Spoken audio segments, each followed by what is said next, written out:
Thank you for the peace that comes with knowing Jesus. Father, thank you that when our life may be in pieces, there's a peace that we find in you. Thank you that that peace is available to all of us this morning. And we know that that kind of peace only comes as a relationship through your word. So God, we pray today that you would make your word come alive. Would you breathe on it and bless it? Whether it convicts us or challenges us, have your way.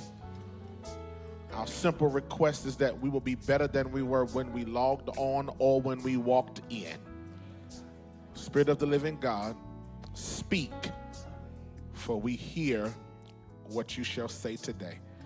And we ask it in the strong and perfect name of Jesus Christ, our Redeemer, we pray. And if you're grateful that you have a peace in your life, clap your hands and give God praise. Come on, while you're clapping, all morning long, we've been blessed by our worship arts ministry. Would you help me appreciate them? Come on, and let's thank God for the baddest worship arts pastor in the world, the Reverend Dr. Chad Brawley. To our musicians and dancers and spoken word and choir, everybody, the praise. We're just blessed here at the Luke Church. In case you didn't know it, there's some churches that have great preaching and okay music. Some churches got great music and okay preaching. The Luke Church, we got a full package here, and we're grateful.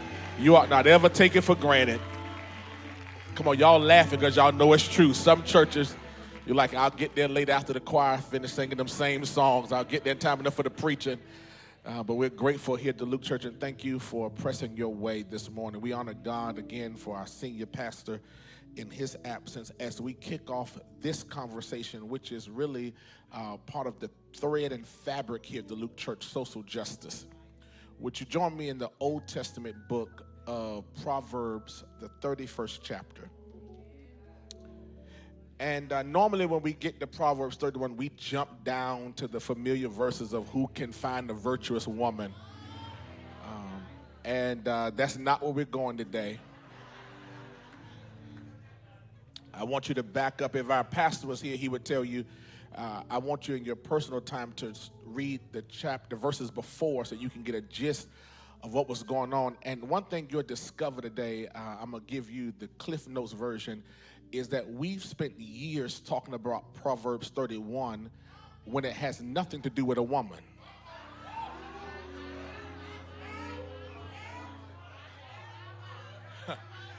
Part of reading the Bible is understanding context, not just the content. And so I thought I would give y'all the bait y'all in, so you got to pay attention to see where I'm going for the rest of the sermon. Proverbs 31, verses 8 and 9. From the New International Version reads like this. Speak up for those who cannot speak for themselves, for the rights of all who are destitute. Speak up and judge fairly. Defend the rights of the poor and the needy. That's as far as I want to read today. And this is the word of God. We say thanks be to God. I want to preach today from this thought: you don't have the right to remain silent. You don't have the right to remain silent. You might be seated. March 2nd, 1963, an 18-year-old Phoenix woman told the police that she had been abducted, driven to the desert, and raped. Detectives questioning her story gave her a polygraph test to which the results were inclusive. However, tracking the license plate number of a car that resembled that of her attacker brought police to this man by the name of Ernesto Miranda, who had a prior record as being a peeping Tom. And although the victim did not identify this man, Miranda, in a lineup, he was brought into police custody and interrogated. What happened next would be disputed years later. After being interrogated and afraid, Miranda confessed that he had raped and abducted the 18-year-old woman. The Justice Committee got a hold of this and fought to have his conviction overturned, hear this, because he was never given his rights. As a result of what happened in 1963, on June 13th, 1966, the U.S. Supreme Court handed down its decision in Miranda versus Arizona, establishing the principle that criminal suspects must be advised of their rights before interrogation. I know that you have never heard this before. You've never been in a situation where you had to hear these words, but in the event you are ever arrested, I know you've never heard these words before. You've never experienced what I'm about to tell you. The police will say something like this: you have the right. Some of y'all are telling on yourselves. Anything you say can and will be used against you in a court of law. How y'all know this? You have the right to an attorney. And if you cannot afford one, one will be appointed. Some of y'all have been too familiar with this, and I don't think you learned about watching Cops on television. It's important because it sets the precedence that whatever you say can be used in your testimony in court. However, although that is our right, I want to challenge you as we are 30 days or less away now from the election. It is my assignment today to not encourage you to invoke your Miranda rights, to remain silent, but to irritate you to do the exact opposite and to remind you that you don't just have the right, but you have a responsibility to say something. Church, let me say this. It is too much on the line for you to sit in your tent in silence talking about, well, I don't know what to do. I don't know who to vote for. I don't know where. I can't really trust neither one. Shut up and just listen. There's too much on the line. Too many people have died. We have fought too hard. We have lost too much. And here's the truth. Because you don't know either one of them, if I got to play with a demon, I'd rather play with a lesser of the two.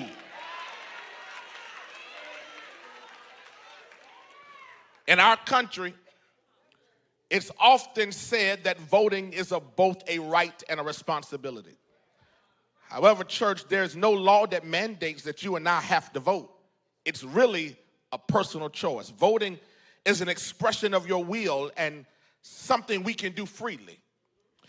The challenge I have, though, is how we complain all 4 years. And then when it's time to do something, we find every reason not to exercise your voice. From a Christian perspective, we view voting as a sacred opportunity, watch this, to align our thoughts and actions with God's intentions. It literally enables us to see others through the lens of God's mercy. It's all too easy to let our self-interest guide our choices. Let me say it again. It's all too easy to allow our self-interest to guide our choices in the ballot box. Voters often decide based on what benefits us, our families. Which candidate will safeguard their Social Security, promise tax cuts to the rich, enhance health care, or even give you $750 during the pandemic and you think he did something. I mean, it makes me question how much you and I will go to the limits to be purchased. I mean, if you think about all that our great grandparents did and died and were beaten and blooded. And you mean to tell me you gonna sell your soul for a check in a pandemic while he took money from a HBCUs and repurposed it, and you got the nerve to talk about he made the economy better? Shame on you for being purchased with a check when our ancestors died with their blood. Voting is an opportunity to act as God's secret agent in the world. Now, I cannot tell you, because I like having a job,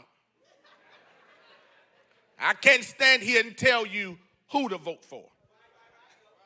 And let me tell you, just like the church and preachers and pastors and politicians, there is no perfect church. There is no perfect country. There is no perfect preacher. There is no perfect politician. But you can't live your life based on somebody else's promises. And here we are, some 30 days away, and we have a person that has indictments, convictions, lawsuits. Someone who has openly said that he can grab women by parts that don't belong to him. And yet we are having conversations whether he will get our vote or because we can't vote for a woman because we don't know whether or not she's black or not. It's amazing to me how the 1% rule applies when they want to lock us up. But now we want to have the conversation. Oh, and I don't have a problem with the other side having it.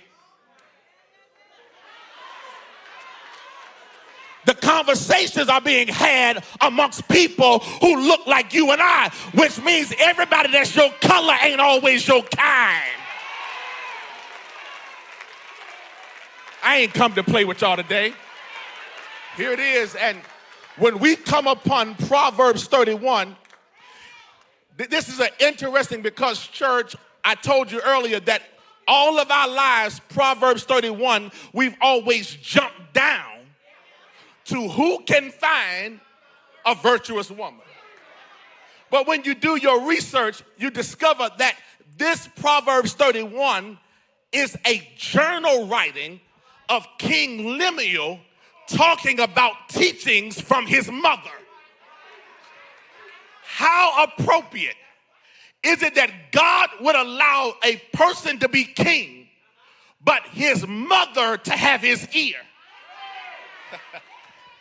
Because I don't care how high you get. Your mama, brothers, all the healthy versions of mama's boy in the room like myself, your mama still has a way of reminding you, baby, I don't care how many doors God opened for you. I don't care how good you are. Make sure you don't forget where you come from. You don't believe me? A couple of weeks ago, I went home. My cousin was murdered. I went home to be with my family, and the hotels were sky high. And I said to my sister, pray for me, because I'm staying at home. And it's been a long time since I stayed at home. And one day I had gone to the funeral, hung out with my family, and I'm in town for only 24 hours, so I wanted to see some friends. And I was getting ready to leave my parents' house, and my mama asked me something, church, that nobody had asked me in years.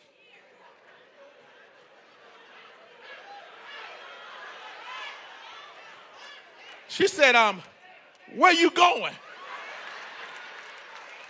And church, I had to remember that it was my mama that was, because I was going to say, wait a minute, my mind couldn't even register how to answer that. But mamas can ask you and say stuff to you that nobody else can. And when we get to Proverbs 31, we see this conversation of a mother talking to her son.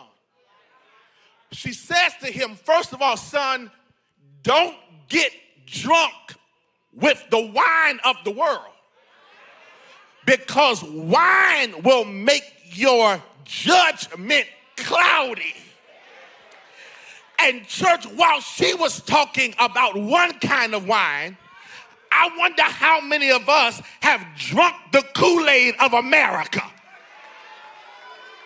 They thought that they could pacify us by giving us a black man as a president while they tried to undo everything he could in 8 years. And let me just tell you, Obama was not King's fulfillment. He was just a part of a dream, because the whole time he was in office, the most powerful black man in the world was still called everything but by his name.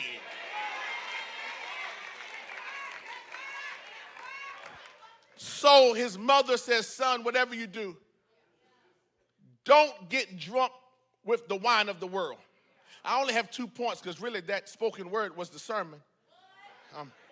How can we use our voice to speak up? In times like these, the first thing I want to tell you is to remember you are anointed to aggravate. Let me say it again. You have been anointed to aggravate. I'm okay. I know y'all don't know Bible, so many of us have forgotten that when we come in church on Sunday, it's not good enough just for you to shout over your blessing. It's not just good enough for you to talk about and pray about what God is going to do in your life. But you and I are called to speak up for those who feel speechless, for the least of them, for the left out, for the overlooked, for the downtrodden, for the underprivileged, for the underserved. And the reason why you and I must speak out is because if anybody knows what it's like to be overlooked, not thought about, downtrodden, is people like you and I. I know you drove up in a Benz and a Lexus and you got on Donna Karan and white diamonds and the Chanel number 5 and Baccarat, and you got Gucci and Louis, but you ain't always been where you are today. And even if you were, your grandmama in them who couldn't even spell degree had to send money to put most of us through school, even when they only had a grade school education. Here's what she says to her son. Speak up for those who have no voice. In case you don't believe this, Luke chapter 4, I encourage you to read it later on. You see these red letters. And red letters in the Bible means that it's Jesus talking. Here's what Jesus says in Luke chapter 4. The Spirit of the Lord is upon me, because he has anointed me not to build buildings, not to fatten my pockets, not to brag on myself, but to preach the good news to the poor, to preach and proclaim freedom to the prisoners and recovery of sight for the blind, to release the oppressed, and to proclaim the year of the Lord's favor. Which means if Jesus was anointed to aggravate, everything he is, we are. And here's the problem. You have become so complicit that you have gained spiritual laryngitis. One writer suggests, and I quote, all that is necessary for evil to triumph is that good men do nothing.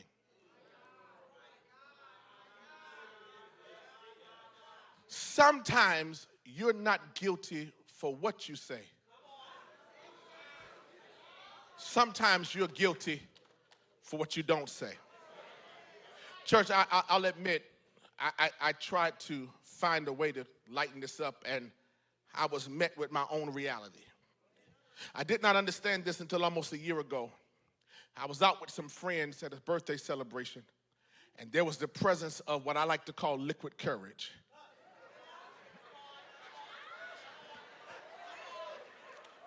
To know me is to know I don't have a problem with people who have communion in the marketplace.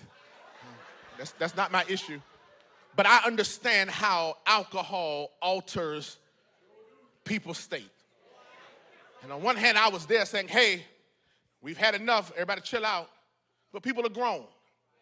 And something happened that night that haunts me to this day. One of my male friends that was present made an advance against a friend that was there, female friend. And I immediately went on the defense. If y'all would have stopped drinking, this wouldn't have happened. And church, my friend looked at me and said something that haunts me. She said, I should feel safe in the presence of my friend. Now, on one hand, I wanted to argue, well, you shouldn't have done this and shouldn't have done that. And it dawned on me that in that moment, because I was silent, I was just as complicit as the person who did it. And I came to irritate you this morning that even if you are comfortable, you owe it to your children's children's children to say something.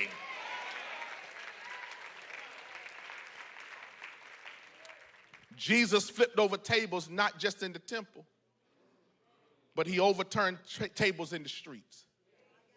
And I hear you. Well, I can't believe that one party is allowing same-sex marriage. And it's amazing that we have so much to say about the LGBTQIA community until it's your child.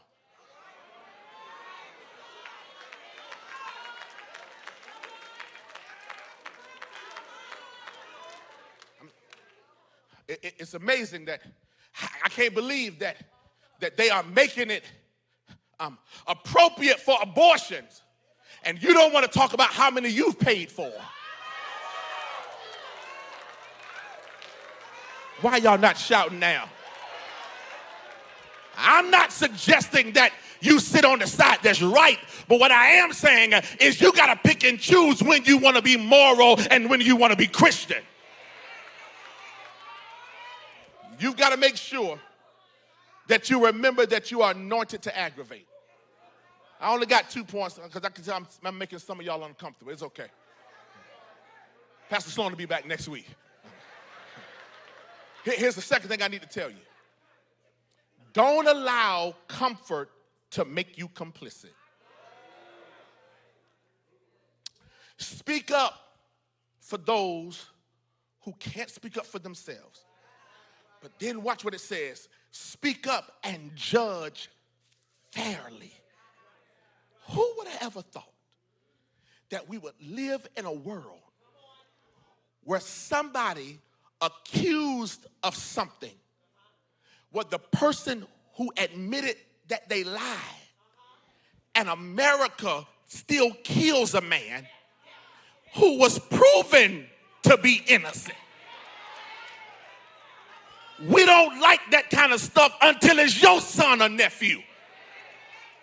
I hear the conversations about what it would mean to elect a woman. And let me say this. I know we live in a patriarchal world. James Brown was right. It's a man's world, but it won't be nothing. I'm sorry. I like coming to church, but Amazing Grace don't sound right in all baritone. I love my daddy, but on nights when my mama had to work, my daddy just cooked oodles of noodles and spaghetti so we could survive. Ain't nothing like a woman that knows how to take a little bit, and shame on America. When our slave women were good enough for master to sleep with and raise their children and cook for, and now we want to argue that a black woman can't run the country. Well, if she was good enough for you to lay with, she ought to be good enough for her to lead.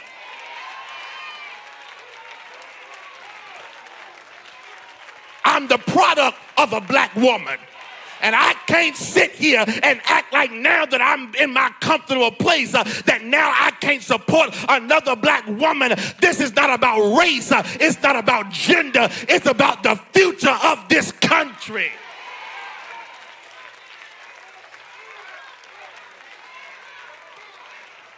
You got to say it with your chest. Because to disrespect her is to disrespect every black woman that's related to you. And let me tell you something. You might get away with talking about my daddy. But everybody up in here knows you draw the line when it comes to mama.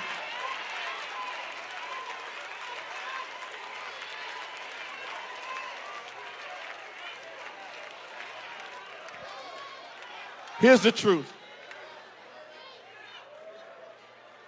Here's the truth. Many of us are in the most comfortable season of your life. You're financially comfortable. You may have more than you have ever had before.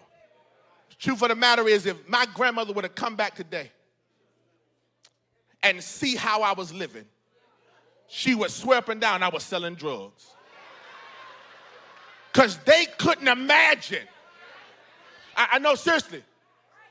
At 39, I carried the title Reverend Doctor, earned doctorate degree. But my grandmother, I remember when she died in 1999, in her program, in the obituary, it said she was a homemaker. I remember sitting there like, what in the world is a homemaker?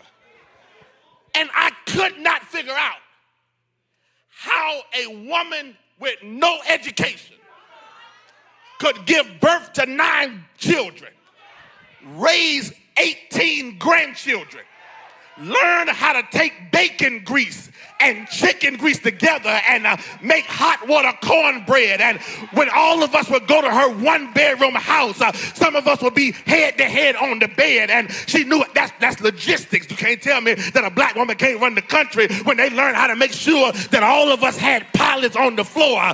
That's strategy. When she knew how to take a little bit and stretch it to make sure that all of us had something to go to school with. That's economics. If she can raise children, she can manage a country.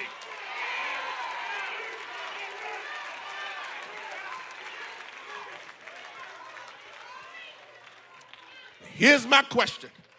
I didn't ask to preach this. Pastor just happened to be out of town. Even if you are comfortable, what about the people that's coming behind you? You and I are called to use your voice to make tomorrow better. This is not about a party, because justice isn't political, it's biblical. And you can't call yourself a Christian and not be concerned. Isn't it amazing that our forefathers were arrested trying to drink from their water fountains? And now you and I ride past black-owned restaurants to go to one of theirs. Because we still think that their Kool-Aid is colder than ours. They couldn't spell Gucci, and now we go broke trying to buy it. They walked and boycotted it. Now you and I got cars, and we still won't drive the vote. You and I cannot allow our comfortability to make us complicit. I'm done. I was at this establishment, and there was a sign in the men's bathroom, and it made me chuckle. And I did not know that a sign in the bathroom was going to help me close my sermon.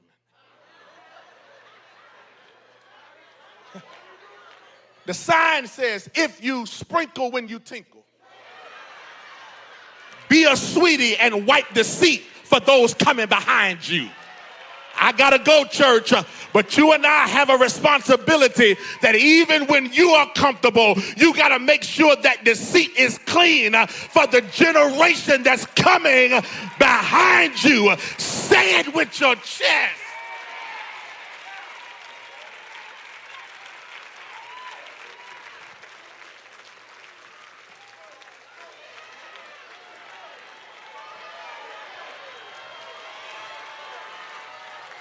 Because I don't want my daughter fighting battles that I should have fought.